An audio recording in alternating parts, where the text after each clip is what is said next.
Cumprimentamos a todos com a paz do Senhor. Estamos iniciando mais uma querida escola bíblica dominical. Deus tem nos abençoado. Nesse trimestre temos estudado a terceira carta de João e temos aprendido muito. E hoje vamos estudar um pouco mais. Para que Deus nos abençoe, nos guarde, nos ilumine, vamos fazer uma breve oração. Querido Deus, querido Pai, nós te agradecemos por esta rica oportunidade. Abençoa a ministração da Tua palavra e cada participante, onde estiver, possam ser abençoados com a ministração e com o ensino, com o aprendizado, para a honra e para a glória do Seu nome. Amém. Então, queridos, nós estamos na nossa escola bíblica dominical. Todos que estão acompanhando esse trimestre sabem que nós estamos estudando a terceira carta de João, que na verdade é uma epístola. Ela tem conteúdos teológicos muito importantes. E João, na sua carta, na sua pequena e grande carta, porque ela é pequena em volume, mas é grande em conteúdo, ele procura frisar a verdade e o amor, fortalecendo os laços da fraternidade. Ele busca uma fraternidade de verdade, mas em amor. Então, vamos conhecer a terceira carta de João, tão pequena, mas tão profunda, com ricos ensinamentos para as nossas vidas.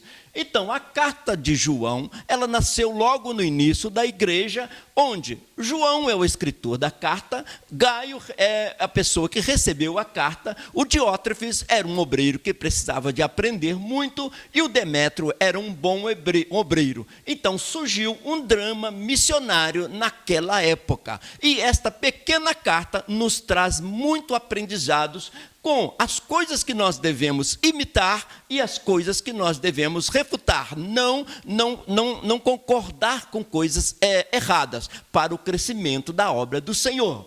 Então, o discípulo do amor, quem escreveu esta carta é João, e ele é conhecido como o discípulo do amor. João, o apóstolo do amor, e a sua forma de tratar os fiéis. Mesmo tendo um momento ali difícil na igreja, ele tratou de uma maneira muito sábia, tanto a Gaio, Demétrio e Diótrefes. Ele foi instruindo e mostrando o que era certo, o que era bom para o enriquecimento e o crescimento da igreja. Então, hoje estamos estudando a lição número 8 e tem por título: O verdadeiro discípulo, servo cuidadoso, exemplar e fiel ao sumo pastor. Todos nós temos cargos na igreja, somos líderes de departamentos, de congregações, de igreja, mas nós temos um sumo pastor que é o nosso exemplo. Então, é muito bom a gente meditar nessa lição de hoje. Ela é importantíssima. Quando nós damos valor e sabemos que trabalhamos para o sumo pastor, nós sentimos a segurança de ter o sumo pastor por perto. Quando nós trabalhamos nos nossos trabalhos de liderança, de discipulado, sabendo que estamos ligados com Jesus, também nós temos a presença de Jesus nos instruindo em cada momento da nossa trajetória cristã. O texto áureo desta lição está em 2 Timóteo, capítulo 2, versículo 15, que diz: procura apresentar-te a Deus aprovado, como obreiro que não tem de que se envergonhar, que maneja bem a palavra da verdade. Paulo, ele era um líder muito eficaz e ele estava ensinando ao Timóteo, também um obreiro novo que estava pastoreando uma igreja. E ele diz: procura apresentar como obreiro aprovado, que não tem que se envergonhar, que maneja bem a palavra. E aqui não se trata somente de conhecimento bíblico, mas também de estar vivendo em conformidade com a palavra, para depois estar pregando a palavra. Então a pessoa vai sentir liberdade e orientação do Espírito para ministrar às outras aquilo que eu estou vivendo. Muito rico esse texto áureo. Então, nós vamos aprender o perfil de um obreiro aprovado. Muitos são os obreiros, mas Deus quer buscar e desenvolver dentro da igreja obreiros aprovados. Paulo escreveu: procura te apresentar como obreiro aprovado. Também obreira aprovada. Isso nós estamos na igreja, na escola bíblica dominical, buscando este aprendizado dia após dia. A verdade prática desta lição de hoje diz o seguinte: o bom discípulo procura servir ao rebanho, com fidelidade ao sumo pastor, dedicação, sendo um exemplo e sem ganância. À medida que Deus vai o colocando na liderança, ele não deixa que a ganância tome lugar, mas ele entende que Deus colocou naquela posição para servir ao rebanho. E se eu estou trabalhando em favor das ovelhas de Jesus, automaticamente o sumo pastor Jesus vai ficar contente com a nossa maneira de agir. Este é o teor principal desta lição de hoje. Então, o verdadeiro discípulo de Cristo consulta sempre a palavra de Deus para formar novos discípulos iguais ao Mestre. Então, o nosso exemplo é o Mestre Jesus. Nós somos automaticamente discípulos e também discipuladores. Nós ocupamos essas duas funções dentro da igreja. Estamos ensinando alguém menos experiente e estamos aprendendo com alguém mais experiente. Tudo isso consultando a palavra e sobre a obediência e o exemplo de Jesus Cristo. O texto de referência para esta lição foi este: aos presbíteros que estão entre vós, aos líderes, admoesto eu, que sou também presbíteros como eles e testemunha das aflições de Cristo e participante da glória que se há de revelar. Apacentai o rebanho de Deus que está entre vós, tendo cuidado dele, não por força, mas voluntariamente, nem por tope da ganância e de ânimo pronto, nem como tendo domínio sobre a herança de Deus, mas servindo de exemplo ao rebanho. E quando aparecer o sumo pastor, Jesus Cristo, alcançareis a incorruptível coroa de glória. Então, esse texto do apóstolo Pedro é um ensinamento exatamente para os líderes. E Pedro foi aquele que conviveu muito perto de Jesus, tendo aulas teóricas e práticas, aprendendo e desenvolvendo o discipulado. E agora ele escreve para a igreja, ensinando o que é um verdadeiro discipulado, onde o discipulador é um exemplo para o aprendiz. E nós estamos nessa escola continuamente até a vinda de Jesus Cristo. Então, tudo isso em obediência a Jesus, o sumo pastor da igreja. Ele é, então, o nosso exemplo e o nosso orientador através da palavra de Deus. Assim, a nossa introdução para esta lição também é muito rica. A fraqueza do Diótrefes se revelava em um dos pontos cruciais no desempenho do seu chamado: desprezar o trabalho em equipe. Então, um obreiro chamado Diótrefes, lá na igreja, não considerava o valor de trabalhar em equipe, enquanto outros consideravam. E essa lição nós vamos aprender que o trabalho em equipe, ele rende e produz muito mais. E foi isso que Deus queria da igreja, a ponto de Jesus chamar a igreja de corpo de Cristo. Não existe um ministério completo que produza frutos se não possuir uma equipe unida em propósito e em visão, disposta a alcançar o mesmo objetivo. Quando a equipe está unida, os objetivos são de uma maneira muito mais ampla alcançada, porque a visão é a mesma, a disposição é a mesma. Assim, trabalhando em equipe, com a mesma visão, com o mesmo objetivo, a igreja vai alcançar muito mais expansão dentro do reino de Deus. Então, vivendo o propósito da comunhão. Qual é o propósito da comunhão? Servir a Deus, ajudar-nos mutuamente e alcançarmos o objetivo da expansão do reino de Deus e a propagação do evangelho a toda criatura. No tópico 1 da nossa lição está escrito: trabalhar em equipe, como Jesus fez, e nós vamos ver no decorrer desta lição, trabalhando em equipe. O próprio Jesus desceu do céu e uma das primeiras coisas que ele fez foi organizar uma equipe para trabalhar. Então, ao iniciar o seu ministério, Jesus recrutou homens para a sua equipe ministerial. Então, uma coisa é ser chamado de discípulo. O discípulo é o aprendiz, é o aluno. Quando Jesus os nomeou para ser apóstolos, eles já tinham passado pelo discipulado, já tinham sido discípulos 3 anos e meio, aí agora sim eles vão usar a posição de apóstolo, já passado pelo discipulado. Olha o que está escrito em Mateus. E Jesus, andando junto ao mar da Galileia, viu 2 irmãos, Simão, chamado Pedro, e André, os quais lançavam as redes ao mar, porque eram pescadores. Eles eram pescadores. E disse-lhes: vinde após mim, e eu vos farei pescadores de homens. Então eles, deixando logo as redes, seguiram-no. E, adiantando-se dali, viu outros 2 irmãos, Tiago, filho de Zebedeu, e João, seu irmão, num barco com Zebedeu, seu pai, consertando as redes, e chamou-os. Então, o próprio Jesus, com todo o poder e capacidade dele, primeiramente formou uma equipe para trabalhar e assim começar o ministério aqui na face dessa terra. Deus trabalha sempre com equipe e é muito valorizado o trabalho em equipe. Então, Jesus agora está com os 12 discípulos, ensinando e dando todas as instruções para exercer o ministério na face da terra. Jesus reuniu pessoas simples, eles eram pescadores, tanto é que Jesus usou um verbo que era comum para eles. Se vocês são pescadores de peixes, agora vão ser pescadores de homens. Jesus usou a linguagem deles, como alguns pescadores, e também de outros níveis sociais, como um cobrador de impostos, para serem seus discípulos, para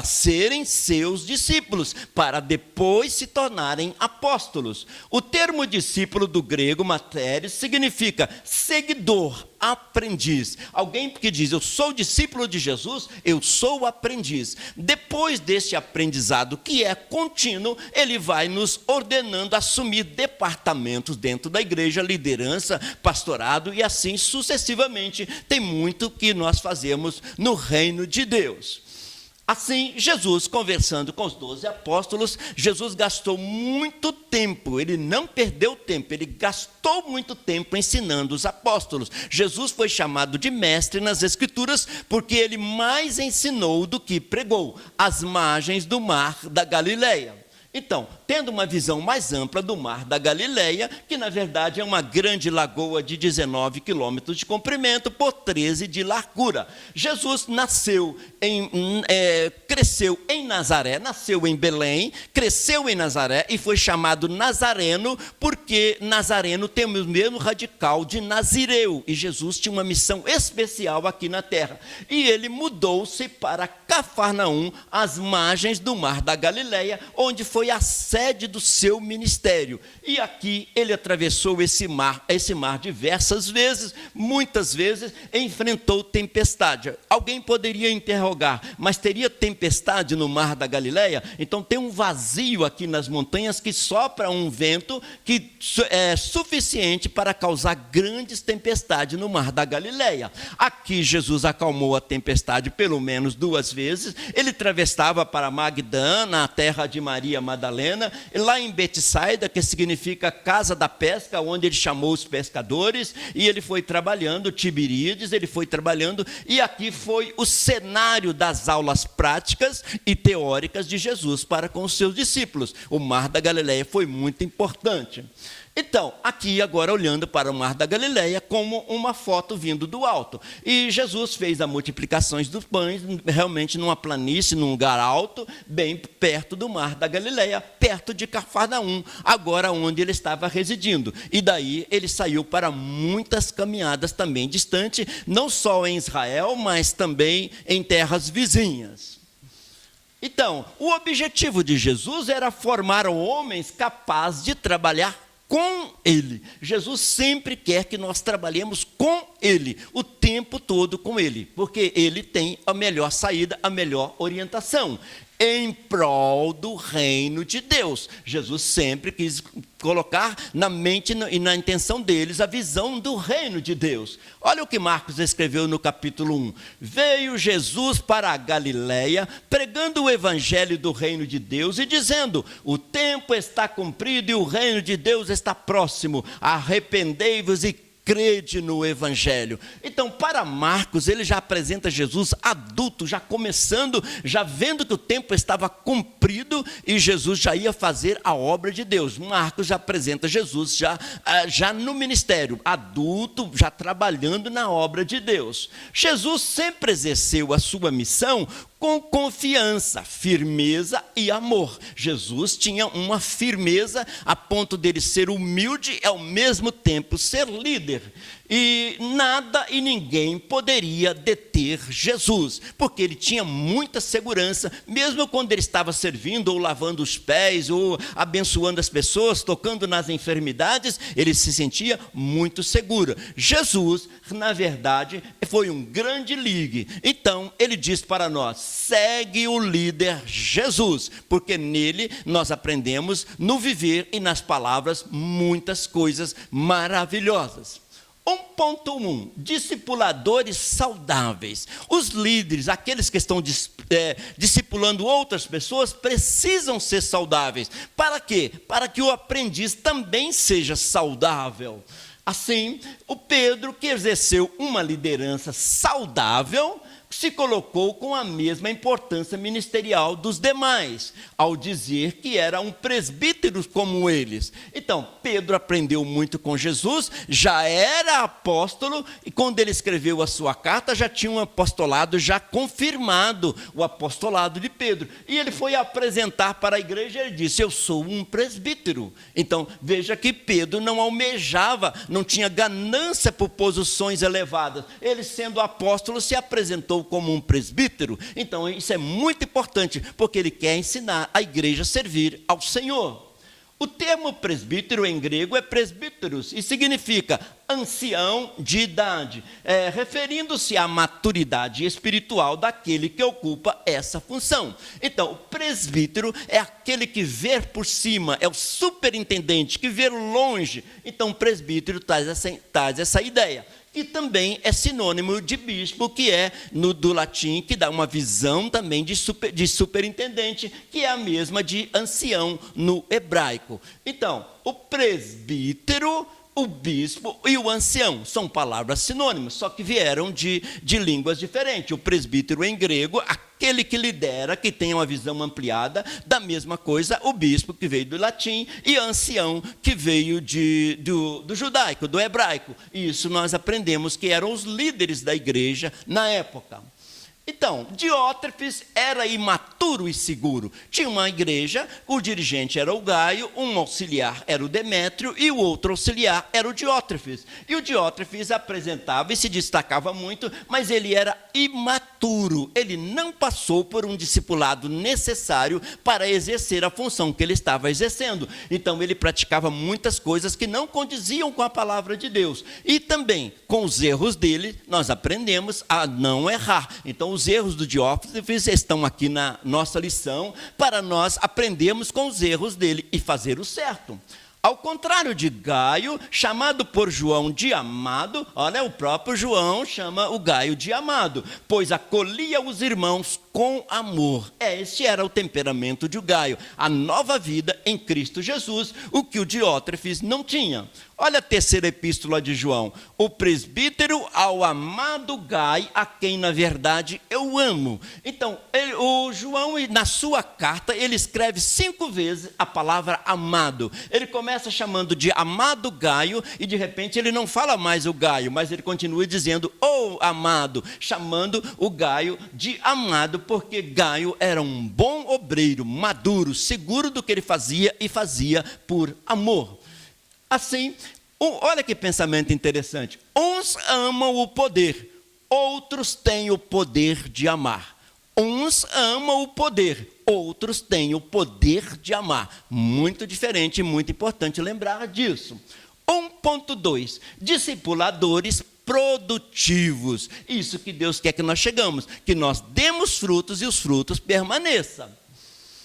O verdadeiro discípulo de Cristo precisa estar seguro de si, e principalmente em Deus. Ele tem que ter é seguro da sua posição que foi chamado, que ele é um líder, mas automaticamente subordinado ao sumo pastor e à sua liderança, para ele se sentir seguro e ser um discipulador saudável, disposto a fazer discípulos melhores, sem que isso possa criar sentimentos egoístas. Deus o colocou naquela posição de liderança, mas não é para ser egoísta, ser altruísta, pensar no crescimento do próximo e no desenvolvimento da igreja. Olha o que João escreveu em capítulo 14. Na verdade, eu vos digo que aquele que crer em mim também fará obras que eu faço e as fará maiores do que esta, porque eu vou para o meu Pai. O Senhor Jesus Cristo, enviado dos céus, todo-poderoso, que tem um nome acima de todo nome, ele disse, olha, vocês vão fazer obras maiores do que essa. Então a gente fica com uma interrogação, como fazer obras maiores do que Jesus? Como chegar a este nível? Mas Jesus teve apenas 3 anos de ministério e nós temos mais tempo. Então ele deu assim a entender que ele não teria ciúme se nós fizéssemos coisas grandes como ele fez. Então, fazendo obras maiores do que a que Jesus fez. Ele nos dá esta liberdade. Jesus não nos limita. E essas obras são feitas em nome de quem? Em nome do Senhor Jesus. Ele deu essa liberdade para nós. Tanto é que João escreveu, aquele que crer em mim, Jesus falando, também fará as obras que eu faço e as farás maiores do que estas. Então Jesus exige que nós cremos nele para fazermos obras maiores, porque nós temos um tempo maior. E também fazendo sempre em nome de Jesus. Em outras palavras, Jesus não teria ciúme de nós estarmos fazendo grandes coisas para Deus, porque esta é a vontade dele, que nós cresçamos e fazemos um ministério profícuo.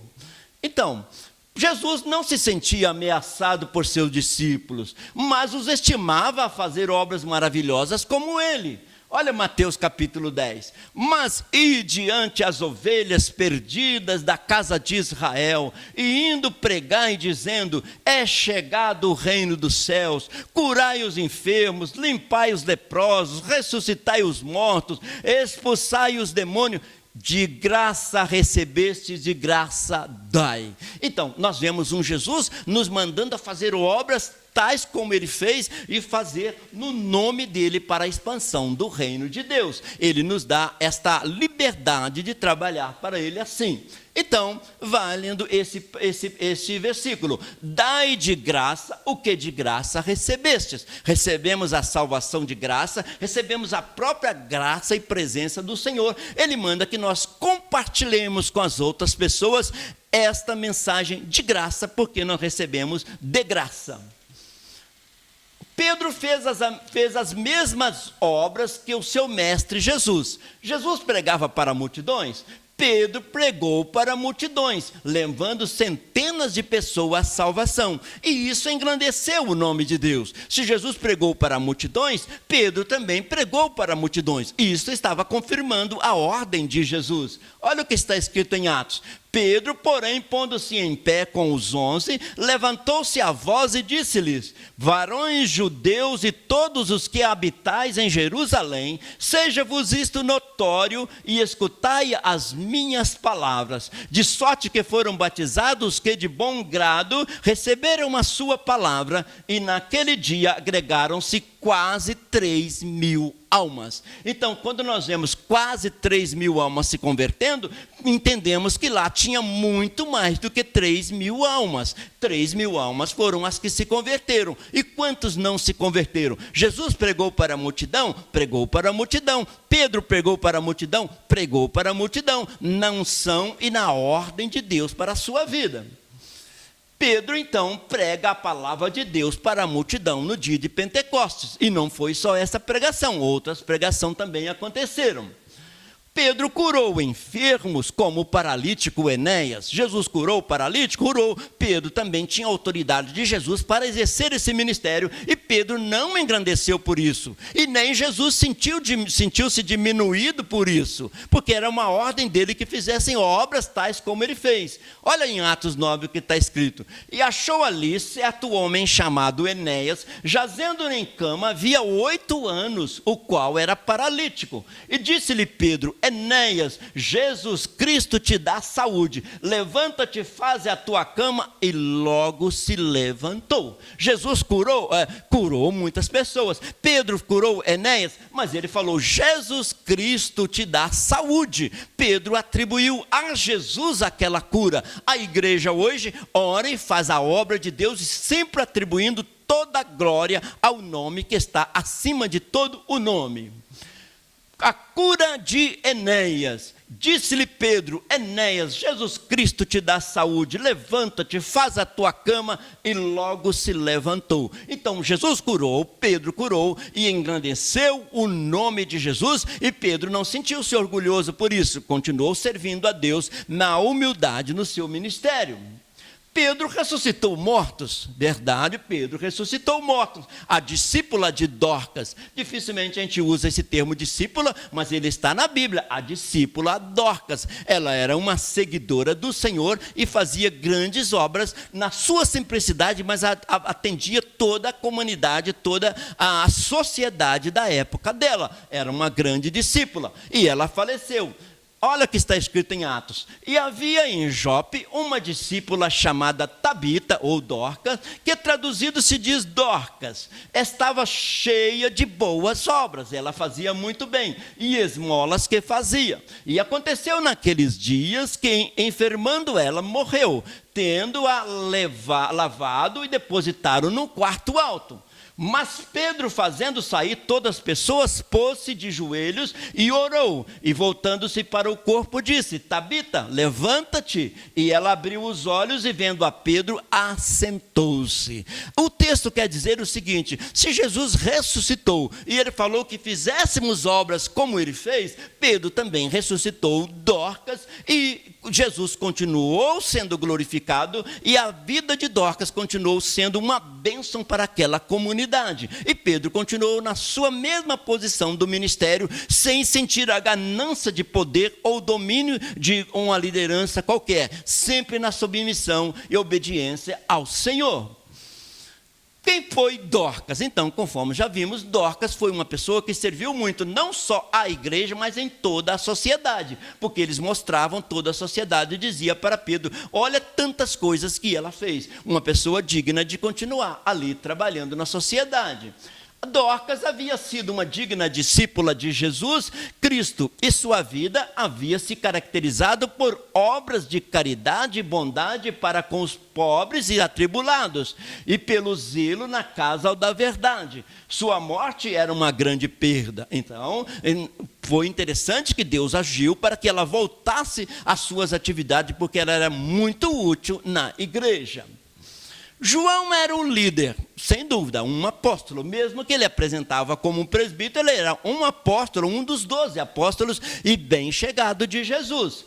De Diótrefes, Gaio e Demétrio. Quem era o líder era o João. Mas apenas os dois últimos, o Gaio e o Demétrio, foram reconhecidos e elogiados por suas realizações. Nesta pequena carta, João elogia o Gaio, elogia o Demétrio, e ele corrige o Diótrefes pela maneira que ele estava agindo.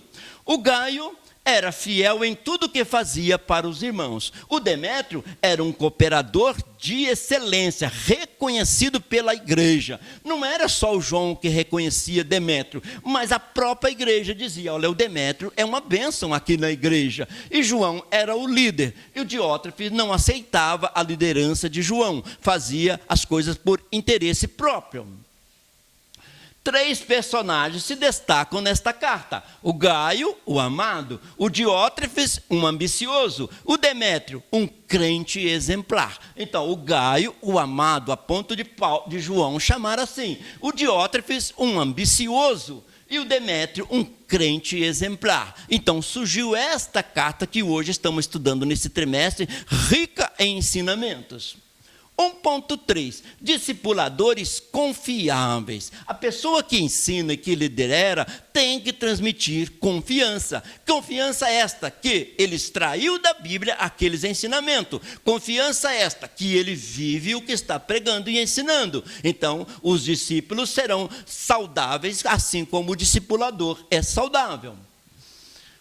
Quem não é confiável um dia será exposto e todos conhecerão a sua má índole. O caso do Diótrefes, daqui a pouquinho já estava conhecendo que ele era um ambicioso. Então Gaio e Demétrio não era assim, eles tinham um bom exemplo. Lucas escreveu: porque não há coisa oculta que não haja de manifestar-se, nem escondida que não haja de saber-se e vir à luz. Tudo está patente aos olhos de Deus. Foi o que aconteceu com o Diótrefes, que se recusava a submeter à liderança do apóstolo. Diótrefes poderia ter exercido um grande ministério, mas ele não era obediente ao seu líder. E suas atitudes estavam causando uma influência prejudicial ao desenvolvimento da igreja. Enquanto Gaio e Demétrio estavam ajuntando pessoas, o Diótrefes estava espantando as pessoas da igreja. Então ele teve uma liderança negativa, não foi bom, mas João escreveu isso para o nosso aprendizado. Conselhos para líderes cristãos. Se estamos falando de liderança, podemos pensar em alguns conselhos para os cristãos. Primeiro, aprenda a ouvir. Para nós ensinarmos, a Bíblia diz: persiste em ler, exortar e ensinar. Primeiro eu tenho que aprender para depois ensinar. Reconheça os seus erros. Ninguém é perfeito, mas se errar, reconheça os seus erros e coloca tudo em ordem, trabalhando da maneira agradável ao Senhor. Reconheça o valor dos outros. Reconheça o valor dos outros. Nós pensamos só nos nossos valores e tem pessoas do nosso lado trabalhando em equipe que tem um valor muito grande para o ministério e para a obra de Deus. Invista bem o seu tempo, administração do tempo, em estudo, em aprendizado, para transmitir e fazer um discipulado perfeito. Motive-se e motive os demais. O líder precisa ter motivação. E se ele for motivado, ele vai passar essa motivação para os demais. Todos serão motivados a servir a Deus. E, principalmente, confie em Deus. Se o ministério foi dado por Deus, Deus vai aprovar esse ministério e vai abençoar esse ministério e todos serão enriquecidos espiritualmente. Gaio e Demétrio tinham uma boa reputação e foram reconhecidos pela lealdade e pela verdade. Então, dois líderes que foram elogiados e reconhecidos porque eles eram leais e andavam na verdade. Olha o que João escreveu. Amado, agora ele não cita mais o nome do Gaio, porque ele já tem um relacionamento de irmão para irmão. Amado, procedes fielmente em tudo o que fazes para com os irmãos e para com os estranhos. Estranhos aqui seriam os estrangeiros que estavam em viagens missionárias, que não faziam parte daquela comunidade, mas eram missionários, porque na igreja primitiva usava muito os missionários itinerantes pregando pelas igrejas, mas não era assim tão estranhos, eram pessoas da obra de Deus. 3 João também, no versículo 12, ele diz: todos dão testemunho do Demétrio, e até mesmo a verdade, e também nós testemunhamos. E vós bem sabeis que o nosso testemunho é verdadeiro. Todos falam bem do Demétrio, e nós também falamos, e a própria verdade também fala. 2 obreiros muito elogiados, e o outro Diótrefes repreendido. Honestidade é apreciada. Confiança é conquistada, lealdade é retribuída e respeito é merecido. Dessa forma, nós vamos crescendo dentro do reino de Deus. Tópico 2 da nossa lição: apacentar o rebanho. Sempre lembrar que o rebanho, que a igreja é do Senhor. Nós estamos cuidando de a noiva de Cristo, de algo especial, de alguém especial, que é a igreja do Senhor. E foi Ele que morreu para salvar a cada um daqueles que estão na igreja. Nós estamos trabalhando para o Senhor.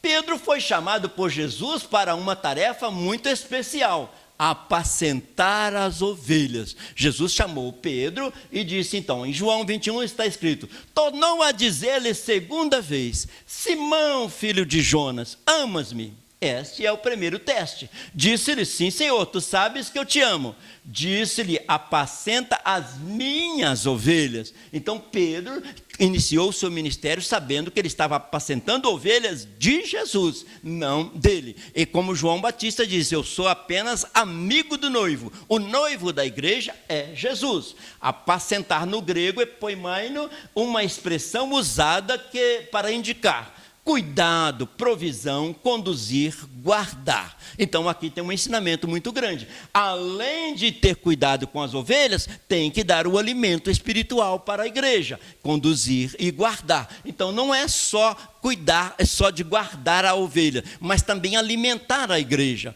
Tem um pensamento que chama muita atenção. O que segura a ovelha não é a cerca, mas é o alimento, o pasto. O alimento segura a igreja seguindo ao Senhor. Então precisa cuidar e alimentar a igreja. O Salmo 23 diz, o Senhor é meu pastor, nada me faltará, o seu cajado e a sua vara me consolam. Então em que sentido que o pastor usava o cajado? O pastor usava o cajado quando a ovelha caía no penhasco, ele usava essa parte aqui do retorno do cajado para resgatar a ovelha. E com a vara ele espantava as feras. Então ele espanta as feras, está protegendo as ovelhas, e com o cajado ele resgata a ovelha quando a ovelha cai. Então é muito importante a gente aprender assim do Salmo 23. O dever de um bom discípulo de Cristo, que exerce autoridade sobre os outros, é promover o bem-estar físico e espiritual de todos aqueles que estão submissos a essa autoridade. Então, é trazer um bem-estar, de a igreja ficar alimentada, o departamento ficar alimentado, ficar saudável e protegida. Esta é a missão do líder. Então, sempre lembrar que o mesmo D que significa discipulador, também significa discípulo. Então, alguém é sempre um discipulador para ensinar os menos experientes e, ao mesmo tempo, é discípulo de um outro mais experiente ainda, com quem nós temos muito que aprender. Toda pessoa é um discípulo e é um discipulador, e todos são discípulos de Jesus. E com isso, ele exerce autoridade, mas uma autoridade com base na fé. Não é autoridade de autoritarismo, mas é uma autoridade usada pela fé, que Deus vai resolver todas as situações. O Diótrefes não agia assim. Ele agia como um mau discípulo que cuidava de si mesmo, o que Deus condena. O que Diótrefes queria era uma posição elevada junto àquela comunidade, e isso era condenado por Deus, e João repreendeu. Olha o que Ezequiel escreveu: filho do homem, profetiza contra os pastores de Israel, profetiza e diz aos pastores, assim diz o Senhor Jeová: ai dos pastores de Israel que se apacentam a si mesmo, não apacentarão os pastores as ovelhas. Então, pastores, pessoas que estão pensando em si mesmo. Lá na época do profeta Ezequiel, também ele traz uma mensagem para os líderes, que estavam preocupados com eles, não com os necessitados daquela comunidade. Precisamos assumir a nossa nova identidade em Cristo. Nascemos de novo, nos convertemos, morremos para o passado e vivemos de acordo com a realidade da nossa vida em Cristo Jesus. Podemos viver um discípulo com a vida saudável, nascido de novo, e um discipulador, um líder também na mesma posição, um discípulo maduro, nascido de novo. Deveria cuidar das ovelhas voluntariamente e com ânimo, como Pedro ensina, ter ânimo e cuidar com cuidado. Olha o que Pedro escreveu: apacentai o rebanho de Deus que está entre vós, tendo cuidado dele não por força, mas voluntariamente, nem por top ganância, mas de ânimo pronto, sempre desejando servir as pessoas. Disposição para servir a Deus, servindo a comunidade e a sociedade. Disposição, dizendo eu quero, com amor, servindo quem? A comunidade, a igreja onde nós congregamos, e também a sociedade, mesmo aqueles que não fazem parte da igreja, são abençoados pela igreja. 2.1, ser cuidadoso. É preciso ter cuidado no reino de Deus, porque estamos lidando com pessoas, com ovelhas. Pedro tinha a ordem de Jesus em seu coração e doutrinou os demais discípulos que exerciam o cuidado das ovelhas de Cristo. Se tem alguém que aprendeu muito com Jesus, foi Pedro. Pedro passou o tempo todo aprendendo com Jesus a ter cuidado das ovelhas. E agora ele vai ensinar as outras igrejas a comportar da mesma forma. É dever daqueles que estão nesta função exercer o seu chamado com compromisso de alimentar, proteger, guardar, defender e ensinar as ovelhas que estão sob a sua responsabilidade. Então, o cuidado de dar uma boa palavra e orientar e mostrar sempre o caminho para que a todas as pessoas aproximem mais e mais de Cristo, sabendo-se que essas ovelhas são ovelhas do Senhor. As pessoas da igreja, da comunidade, são de Cristo. Afinal, do que se trata então este assunto que nós estamos abordando nessa aula? Discípulo é um aprendiz, discipulado é o aprendizado, que acontece continuamente. Aprender a ser o que um cristão maduro deve ser e a fazer o que um cristão maduro deve fazer. Isso o discipulador vai passar para o discípulo, a ser como um cristão maduro e fazer aquilo que um cristão maduro deve fazer. Isso é um ensinamento muito importante para nós. E para isso o que acontece? A obediência atrai as bênçãos de Deus. Se o discipulador for obediente, se o discípulo for obediente, vai atrair bênçãos de Deus sobre as suas vidas. O discipulador deve ter Jesus como exemplo. Sem dúvida, este é o maior e único exemplo para nossas vidas. Jesus, o maior exemplo em todos os sentidos, em palavras e em testemunhos. Ter amor e zelo é essencial e importante para Deus. Zelo pelas coisas de Deus, fazer com amor. O escritor de Hebreus diz o seguinte: obedecei aos vossos pastores e sujeitai-vos a eles, porque velam por vossas almas, como aqueles que hão de dar conta delas. Então ele está dizendo, os líderes vão dar conta dessas pessoas que estão servindo na igreja, então eles devem ser respeitados, e assim nós devemos, tanto o líder deve tratar com cuidado as suas ovelhas, como as ovelhas também devem ter o respeito, ter estima para com a liderança. Jesus, o maior exemplo para a humanidade, ninguém tem dúvida disso. 2.2, ser um voluntário, isso é muito importante, fazer com vontade, com liberalidade. Ainda que tenha recebido o chamado de Deus para o ministério, porque quem chama para o ministério é Deus, mesmo assim eu tenho que fazer com voluntariedade. Tem muitas pessoas que são chamadas, mas não exercem ministério, mas a pessoa que é obediente faz com liberalidade. O discípulo de Cristo precisa agir com voluntariedade. Pedro exorta a não apacentar as ovelhas por força, sim por amor, sendo um voluntário. Tanto é que ele vai falar novamente aqui: apacentai o rebanho de Deus que está entre vós, tendo cuidado dele, não por força, mas voluntariamente, não por força. Todos merecem ser valorizados e nós devemos zelar pela provisão de todos aqueles que trabalham na obra de Deus, o zelo para que as ovelhas estejam sempre sadias. Assim, servir a Deus não é uma obrigação, é um privilégio. Quando todos se sentem bem na igreja do Senhor, nós vamos entender que servir a Deus é um grande privilégio. Todos são abençoados.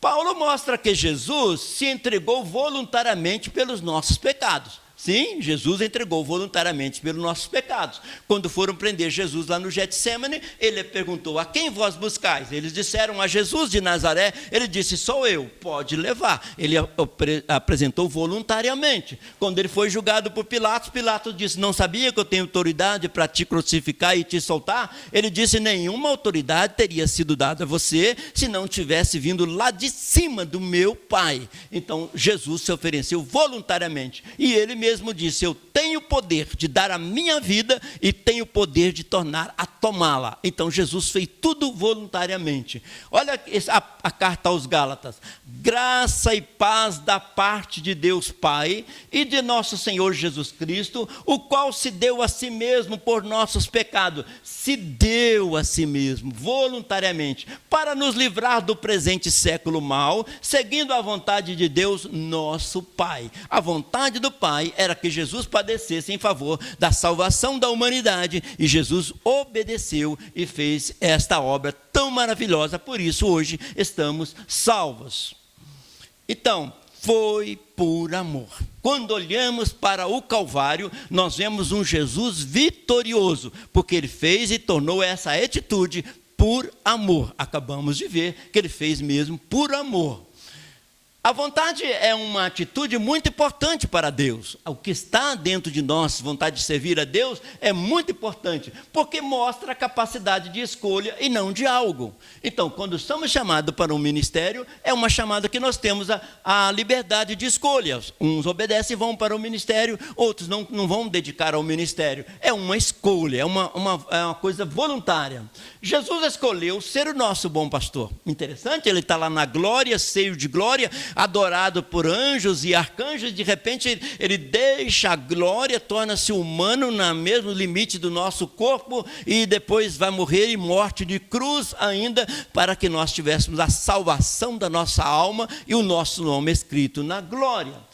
João diz assim para nós, Jesus dizendo: eu sou o bom pastor dá a sua vida pelas ovelhas. Ele cuidou das ovelhas enquanto vivia e depois acabou dando a vida em favor das ovelhas. Deu cura, deu libertação, deu mantimento, multiplicou pães e peixes e por fim deu a sua vida para que nós servíssemos ao Senhor.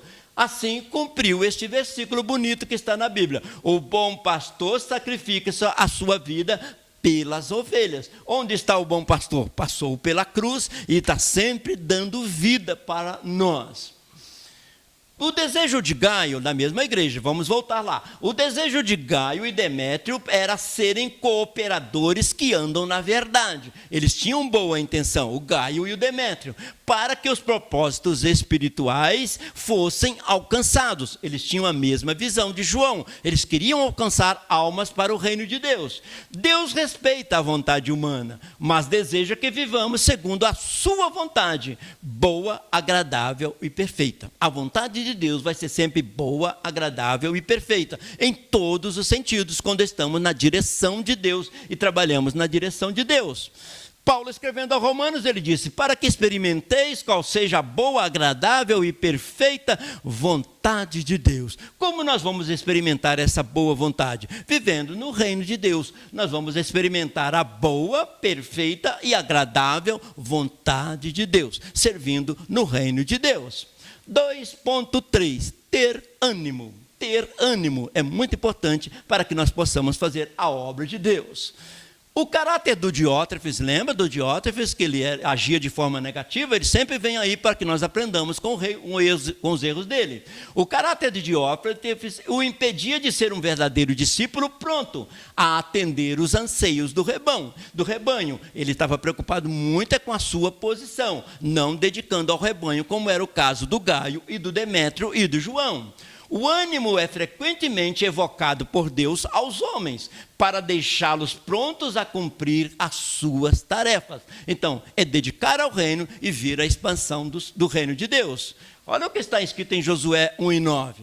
Não te mandei eu, esforça-te e tem bom ânimo. Deus falando com Josué. Não pasme nem te espante, porque o Senhor teu Deus é contigo por onde quer que andares. Então, uma das coisas que Deus exigiu de Josué, quando levava o povo para a terra prometida, era essa: olha, tem de bom ânimo, esforça-te, tem bom ânimo. Você tem dúvida que eu te mandei? Então, nós não podemos ter dúvida que Deus nos chamou. Então, Deus nos chamou, precisamos ter ânimo, e aí Deus vai abençoar este ânimo. Então, resumindo, tem de bom ânimo. Ânimo para dedicar no reino de Deus. Jesus também exortou aos seus discípulos para que tivesse ânimo. Interessante que essa expressão "tem de bom ânimo", ela aparece muitas vezes na Bíblia em muitas situações, porque a tendência nossa é desanimar, e Deus tem essa incumbência, esse zelo de estar sempre transmitindo para nós que nós devemos ter bom ânimo. Olha o que está escrito em João 16: tenho-vos dito isso para que em mim tenhais paz. No mundo tereis aflições, mas tende bom ânimo. Eu venci o mundo. Então Jesus está sempre nos orientando a ter bom ânimo. Estar animado é estar confiante de que as coisas acontecerão, ainda que não sejam fáceis. Então, Jesus não falou que seria fácil, mas ele disse que se tivermos ânimo, nós vamos conseguir realizar aquilo que ele quer que nós realizemos. Olha o que está escrito em Filipenses. Paulo, escrevendo para a igreja, disse: e muitos dos irmãos no Senhor, tomando ânimo com as minhas prisões, ousam falar a palavra mais confiadamente e em temor. Agora, de repente, o líder Paulo está preso e a igreja ficou mais animada ainda, vendo que ele estava fazendo aquilo por amor a Cristo. Então, o que Deus estava exigindo de nós era bem menos do que aquilo que Deus exigiu dele. Então, para nós é bem mais fácil e nós devemos ter ânimo fazendo a obra do Senhor. Isto relembra esse pacto de Deus, esta aliança. O Senhor é bom, um refúgio em tempos de angústia. Ele protege os que nele confiam. Então, vamos exercer o nosso ministério na confiança do Senhor, porque Deus tem um pacto, uma aliança conosco. Jesus estava prestes a ser crucificado e sabia que a dúvida e o medo chegariam ao coração dos seus discípulos. Então, Jesus sabia que eles iam passar por momentos difíceis, ter medo mesmo, que precisavam estar animados para continuar a obra. Então, Jesus estava vendo que a hora da partida dele estava perto, ele animou os seus discípulos. Olha o que está escrito em João: tenho-vos dito isso para que em mim tenhais paz. No mundo tereis aflições, mas tende bom ânimo, eu venci o mundo. Ele está transmitindo ânimo para os seus discípulos, uma vez que ele ia partir e não estaria com ele ali fisicamente junto com eles, mas estaria espiritualmente com eles. Gaio tinha ânimo em servir, sem dúvida, e transmitia isso àqueles que precisavam, acolhendo-os. Então passava os missionários lá pela igreja e Gaio acolhia para que o reino de Deus fosse expandido. Ser acolhedor como Jesus Cristo. Ser acolhedor como Jesus Cristo. Jesus acolhia crianças, doentes, necessitados, os que eram da sua pátria, os que não eram, ele acolhia e sempre com uma provisão para eles. O mesmo Jesus está atento e querendo abençoar a humanidade através de nós. Tópico 3, é o tópico 3 da nossa lição. Normalmente é a hora que nós temos a parte que nós temos aplicação para nossas vidas nos dias de hoje. Servir de exemplo. O nosso exemplo fala muito mais alto do que as nossas palavras. E servir de exemplo. Um discípulo dominado pelo sentimento de insegurança não é um bom exemplo. Então é preciso ter segurança em Cristo. O Diótrefes escondia sua fraqueza agindo com forte domínio sobre os irmãos daquela igreja local. Então, o Diótrefes era autoritário, mandava, desmandava e mostrando que ele era forte. Mas, no entanto, ele era fraco. Ele precisava nascer de novo, começar tudo de novo, a sua visão de ministério. Ele precisava ver novamente. Ele apresentava como forte, mas ele estava escondendo a fraqueza dele. Porque a nossa fortaleza está no Senhor e agir por amor no reino de Deus. Para ser um exemplo, o bom discípulo tem de cumprir os critérios elencados pelo apóstolo, entre os quais o cuidado, a vontade e o ânimo. Então, mesmo que a pessoa tenha uma liderança, essa liderança tem que ser exercida com cuidado, sabendo que nós estamos lidando com as pessoas, com as ovelhas de Cristo, para que todos também tenham ânimo. Quem é animado de uma maneira positiva, de uma maneira cuidadosa, passa este ânimo para as outras pessoas. Deus escolhe, chama, capacita e envia. Deus escolhe, chama, capacita e envia. 3.1. Ser livre da ganância. E esta ganância aqui não é sobre a parte financeira. Tem gente que tem ganância de posição, tem gente que tem o autoritarismo, tem uma série de coisas que o Demétrio tinha. Então vamos aprender com os erros do Demétrio e colocar todas as coisas em ordem. Ser livre da ganância. E assim o reino de Deus vai expandir de uma maneira mais maravilhosa. O termo ganância no original grego significa avidez pelo lucro ilegítimo. Olha aqui, o caráter de Diótrefes estava contaminado pela sua fraqueza. Ele parecia tão forte, tão manda e desmanda, mas, no entanto, ele estava agindo de uma maneira fraca, agindo daquela forma, escondendo, porque ele tinha uma fraqueza de não servir ao Senhor conforme os ensinamentos das Escrituras.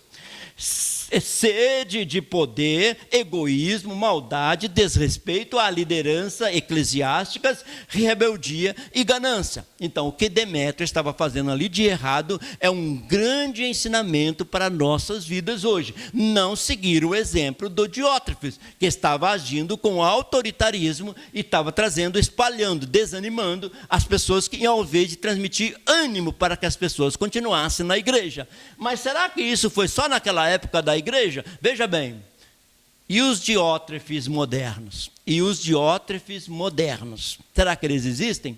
Os Diótrefes modernos precisam aprender com Demétrio, com o João e com o Gaio, e com a palavra de Deus e com o Senhor Jesus Cristo. Os Diótrefes modernos temos muita coisa para aprender com Jesus, com João, com Demétrio e com o Gaio e com a palavra de Deus.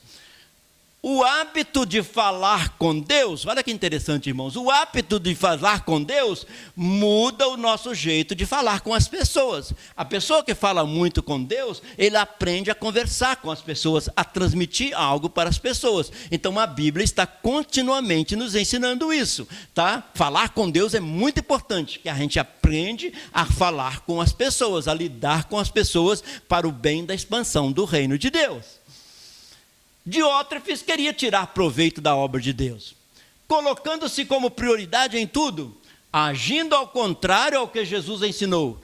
O que quem quiser ser o primeiro deverá ser o último. Interessante, o Diótrefes estava exatamente o contrário. Jesus falou, quem quiser ser o primeiro, que seja o último. Então, no reino de Deus, os valores são invertidos. Então, Diótrefes tinha muito que aprender. E nós vimos que existe Diótrefes modernos. Até hoje nós encontramos pessoas também querendo agir com autoritarismo sobre o seu departamento, sobre a sua igreja, sobre os seus trabalhos. E nós temos muita coisa para aprender. Olha o que Marcos escreveu. E ele, assentando-se, chamou os 12 e disse-lhes, se alguém quiser ser o primeiro, será o derradeiro de todos e o servo de todos. Então, se alguém almeja a primazia, que seja servo de todos. Do mesmo jeito que Jesus fez, lavando os pés ali dos discípulos e dos apóstolos. Liderança espiritual é servir a Deus como um servo e não como uma posição vaidosa. A liderança na qual Deus coloca os seus filhos não é para nós envaidecermos por esta posição, mas é para servir a Deus sem vaidade da posição que Deus colocou. Obedece e serve. Este é o mandamento da Bíblia Sagrada. O líder cristão trabalha orientado pela vontade de Deus. O que é que Deus quer que eu faça? Pedro exortava aqueles que são chamados para servir a igreja a se protegerem contra todos os tipos de ganância e egoísmo. Então Pedro orientava, Pedro aprendeu muito, foi o discípulo que mais aprendeu com Jesus, foi corrigido várias vezes e aprendeu muito. Agora ele orienta, não deixe que a ganância e o egoísmo tome conta do seu ministério, mas sirva a Deus com amor. Pedro alerta os presbíteros, os líderes, para seu principal chamado: pastoreai o rebanho. Pedro chama atenção disso aí. Deus sempre cuida do seu povo, garantindo a subsistência. Então, amar as ovelhas é preparar uma boa alimentação para as ovelhas e cuidar das ovelhas para que não caiam nos penhascos. A provisão de Deus em tempos difíceis. O líder tem que pensar na provisão da igreja, no alimento da igreja, para que a igreja possa crescer espiritualmente. 3.2, prestar contas. Olha que coisa interessante. prestar contas. E nós vamos aprender muito nesta lição. Paulo foi enviado pela igreja de Antioquia na primeira viagem missionária e ele voltou e prestou conta. Depois ele foi enviado na segunda viagem, viajou por muitas cidades, fundando igrejas, implantando ministérios, viajou e voltou e prestou contas. Paulo foi para a terceira viagem missionária, mais abundantemente, mais longe ainda, implantou igreja, pregou o evangelho, Deus salvou vidas através dele e voltou e prestou contas. Então, o líder precisa de prestar contas ao seu superior. Diótrefes não prestava contas do seu ministério ao seu líder, o apóstolo João. Ele nem queria receber o João, nem a carta de João, nem recebia o João. Olha o que João escreveu a respeito dele. Eu tenho escrito à igreja, mas o Diótrefes, que procura ter entre eles o primado, não nos recebe. O Diótrefes não recebe nem a minha carta, nem a minha presença. Estou querendo ir à igreja, mas ele não recebe. O Diótrefes, então, nós aprendemos muito com os erros do Diótrefes. Ser obediente, prestar conta do seu ministério ao seu líder. O Paulo foi um líder eficaz. Não temos dúvida que Paulo foi um líder eficaz. Ele tanto liderava as igrejas que ele fundava e, ao mesmo tempo, prestava conta à direção da igreja, à diretoria que o enviou para aquelas viagens missionárias. Diótrefes tinha um espírito independente, era muito ele, esquecendo-se de que o reino de Deus funciona sob o princípio da hierarquia. Então o Diótrefes esqueceu disso e não respeitava o apóstolo João. Tito escreveu uma parte muito importante das Escrituras. Admoesta-vos a que se sujeita aos principados e potestades e que lhes obedeçam e estejam preparados para toda boa obra, que a ninguém infame nem sejam contenciosos, mas modesto, mostrando-se toda a mansidão para com todos os homens. Então ele ensina a não ser contencioso, prestar a conta e obediência para a expansão do reino de Deus. Assim, a vossa mansidão seja conhecida de todos os homens. Paulo, escrevendo à igreja de Filipos, ele disse: olha, a mansidão de vocês seja conhecida por todos. E isso é muito importante. Quem viola a hierarquia, viola a disciplina, igualmente exigida por Deus. Deus exige que nós sejamos obedientes a Ele e a nossa liderança. Olha o que está escrito em Provérbios. O temor do Senhor é o princípio da ciência. Os loucos desprezam a sabedoria e a instrução. Então, nós devemos temer ao Senhor, obedecer ao Senhor como nosso sumo pastor.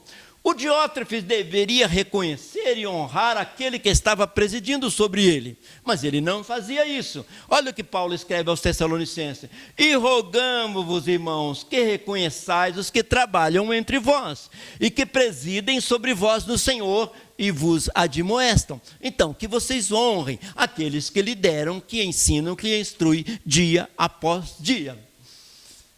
Aprendendo com os erros e me surpreendendo com as lições. Diótrefes errou muito. Por isso ele está aqui na nossa lição da escola dominical. Nós estamos aprendendo com os erros do Diótrefes. E olha o que está acontecendo. Aprendendo com os erros e me surpreendendo com as lições. Nós aprendemos com nossos erros, aprendemos com os erros de outras pessoas, estamos aprendendo com os erros do Diótrefes e aprendendo as lições, surpreendendo com lições maravilhosas.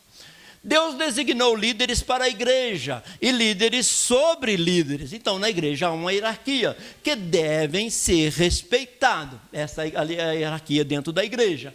Olha o que está escrito em Atos. E havendo-lhes por comum consentimento, eleito anciãos em cada igreja, orando com jejuns, encomendaram o Senhor a quem haviam crido. Então ele está dizendo, na igreja primitiva já existiam os anciãos, aquelas pessoas experientes que lideravam a igreja, e era recomendado pelo Senhor.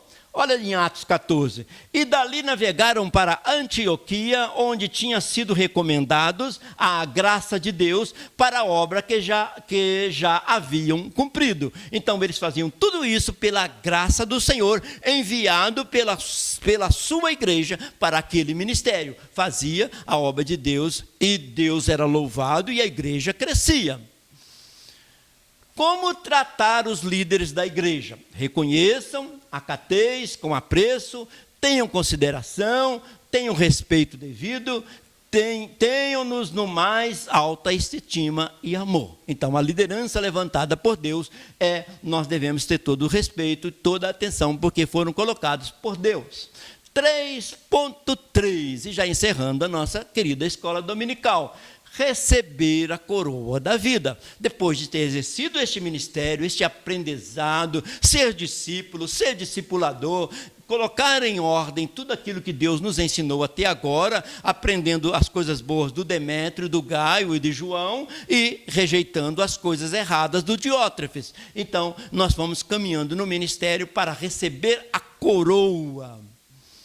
Há recompensa para os verdadeiros discípulos que honram os seus chamados. Então, haverá uma recompensa por todo esse trabalho que nós estamos fazendo. Ainda que as pessoas não vejam, mas o nosso trabalho é muito importante. Tem muitos trabalhos sendo feitos no reino de Deus, que eles vão ser revelados diante de Deus, o valor que teve. Pedro encerra a sua palavra dizendo, olha aí, Pedro, um grande apóstolo, um dedicador na obra do reino de Deus, ele aprendeu e teve muito que nos ensinar. E quando aparecer o sumo pastor, Jesus Cristo, alcançareis a incorruptível coroa de glória. Haverá um dia que nós teremos a nossa recompensa. Quando a igreja for arrebatada, vai passar pelo tribunal de Cristo. Quem estará diante do tribunal de Cristo? Aqueles que foram arrebatados, que foram lavados no sangue do Cordeiro, que ouviram a voz de Jesus, agora estão no tribunal de Cristo. Ali não é julgamento, mas é para receber a coroa. E quando nós recebemos as coroas dadas pelo Senhor, conforme Pedro diz que nós receberemos a coroa da vida. Aí termina o tribunal de Cristo, nós vamos para as bodas do Cordeiro e estaremos ali com o Senhor nas bodas do Cordeiro. O tribunal de Cristo estaremos para receber o nosso galardão, a nossa recompensa. Isso não traz muito ânimo para nós saber que um dia alguém estará vendo esse trabalho e estará nos coroando com a coroa da vida. O cuidado, a fidelidade, o espírito voluntário, falando por amor, no exercício do ministério cristão e o sincero interesse em ser uma influência saudável e edificante. A pessoa passa uma influência saudável. Aquela pessoa que está sendo discipulada, o aprendiz, vai ter também um aprendizado saudável, edificante. Aos que estão diante de nós, não passa desapercebido pelo sumo pastor. Então, aos olhos do sumo pastor, tudo que nós temos feito não passa desapercebido, porque isso no tribunal de Cristo, ele vai nos recompensar com a coroa da vida. Então, a eternidade, onde nós recebemos a coroa da vida por todos esses trabalhos que nós temos feito até o dia de hoje, com amor e orientações da palavra de Deus. E então, quando Cristo se manifestar, haverá recompensa pelos esforços em benefício do rebanho de Deus. Tudo o que você fez em favor da igreja, do trabalho do Senhor, quando na volta de Jesus haverá uma recompensa, tudo está patente aos olhos dele.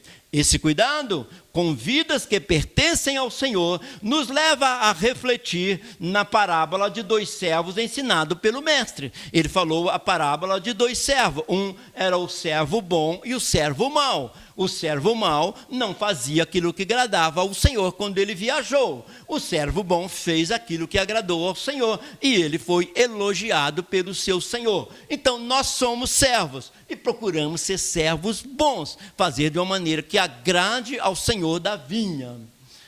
A autoridade espiritual é medida pela submissão. Gente, como parece ser diferente do que nós pensamos. A autoridade espiritual está medida com a submissão. Com o grau de obediência ao sumo pastor é que nós mostramos se temos autoridade. E se nós somos submissos ao sumo pastor, ele nos dá mais autoridade ainda e não precisa de agir com autoritarismo, mas sim com a autoridade de Deus para fazer coisas boas em favor do reino. Olha o que está escrito em Mateus: bem-aventurado aquele servo que o Senhor, quando vier, achar servindo assim. Em verdade eu vos digo que porá sobre todos os seus bens. Se nós servimos a Deus com fidelidade, Ele vai nos confiar coisas maiores. A Bíblia diz: seja fiel no mínimo, no muito eu vou te colocar. Então a pessoa vai crescendo no reino de Deus. Esta é a parábola do servo, que é constituído por cuidar de conservos. Nós todos somos conservos servindo ao sumo pastor. Mesmo que um tenha posição de liderança maior ou menor dentro da igreja, somos conservos. O Senhor da seara é Jesus Cristo. É preciso sermos fiéis e prudentes. Por quê? Breve o Senhor virá. Esta é a razão de nós trabalharmos com amor, saber que um dia receberemos a coroa da vida. Então, o tribunal de Cristo e as bodas do Cordeiro. A igreja vai ser arrebatada a qualquer momento. Passamos pelo tribunal de Cristo para recebermos o nosso galardão, a coroa da vida, e em seguida entramos para as bodas do Cordeiro, onde o próprio Cristo nos servirá. Então, passamos pelo tribunal de Cristo para recebermos os galardões, e em seguida vamos para as bodas do Cordeiro. Então, nós imaginamos muito como será esse tribunal de Cristo, e queremos entender de acordo com as Escrituras, mas não conseguimos imaginar toda esta glória que haverá ali naquele grande dia. Encerrando a nossa querida escola bíblica dominical, só relembrando que no tópico 1 nós estudamos trabalhar em equipe. Trabalhar em equipe. E nós aprendemos o quê? Aprendemos que no reino de Deus a obra é feita por mais de um, por uma equipe bem ajustada. Jesus demonstrou isso em seu próprio ministério. Todos precisam ter uma vida com referências saudáveis, produtivas e leais. Então, nós aprendemos isso no tópico 1. No tópico 2, apacentar o rebanho, lembrando que esse rebanho é de Jesus. E o que nós aprendemos? Pedro mostra alguns padrões para que o discípulo exerça o seu ministério conforme a vontade de Deus. Então, o nosso ministério tem que estar em sintonia com os ensinamentos de Jesus. No tópico 3, nós estudamos servir de exemplo. E aí, não só as pregações, os ensinamentos, as palavras, mas é a maneira de agir que nós vamos transmitir para as pessoas e vai influenciar pessoas a servir a Deus. E qual é o maior exemplo que nós temos na igreja? Jesus Cristo, o nosso sumo mestre, que está sempre nos ensinando. E o que nós aprendemos no tópico 3? O discípulo deve exercer um ministério exemplar, agindo com cuidado, consciente de que deve satisfação àqueles que presidem sobre ele. Deve ser consciente também que vale a pena ser um discípulo aprovado por Deus. Esse será recompensado. Todo líder tem um líder mais ainda, que é Jesus, o sumo pastor, que está vendo toda a nossa maneira de agir dentro do reino de Deus. Nós trabalhamos assim, nessa sintonia, e Deus é louvado e o crescimento da igreja é visto. Conclusão da nossa lição número 8 hoje. Precisamos ser fiéis e prudentes no exercício do ministério, tendo cuidado para não agirmos com ganância e como dominadores, mas fazendo com amor, com voluntariedade. O Senhor da igreja não está indiferente em relação às ações e motivações para com o seu rebanho. Ele está atento a toda a nossa dedicação com amor. Por quê? Breve Jesus voltará, aí estaremos com ele recebendo a recompensa pelo que nós fizemos. Então, o que é mais importante para nós? Servo bom, fiel e prudente. Seja servo bom, fiel e prudente. Então, obreiro aprovado, ministério abençoado. Como é que eu sei que um obreiro ou uma obreira tem um ministério abençoado? Tem um ministério aprovado. Se o ministério é abençoado e está crescendo, está expandindo, é porque o obreiro é aprovado. E isso no reino de Deus deve ser feito dessa forma. De graça recebestes, de graça dai. Este é o reino de Deus, é o que nós estamos fazendo a cada dia. E concluindo então, A alegria, a recompensa da obediência, a recompensa por ter obedecido gera uma alegria muito importante. E agora, para encerrar este versículo, e eis que cedo vem, Jesus falando, e o meu galardão está comigo para dar a cada um segundo a sua obra. A salvação nossa é pela graça, o galardão é pelas obras que nós fazemos para o Senhor. E Jesus está dizendo isso, que cedo vem. E o que ele vai dizer? Vinde benditos do meu Pai. Que Deus abençoe a todos os participantes e que naquele grande dia nós ouçamos esta voz maravilhosa de Jesus dizendo: vinde benditos do meu Pai. Deus seja glorificado nesta noite e toda a vida seja abençoada em nome de Jesus.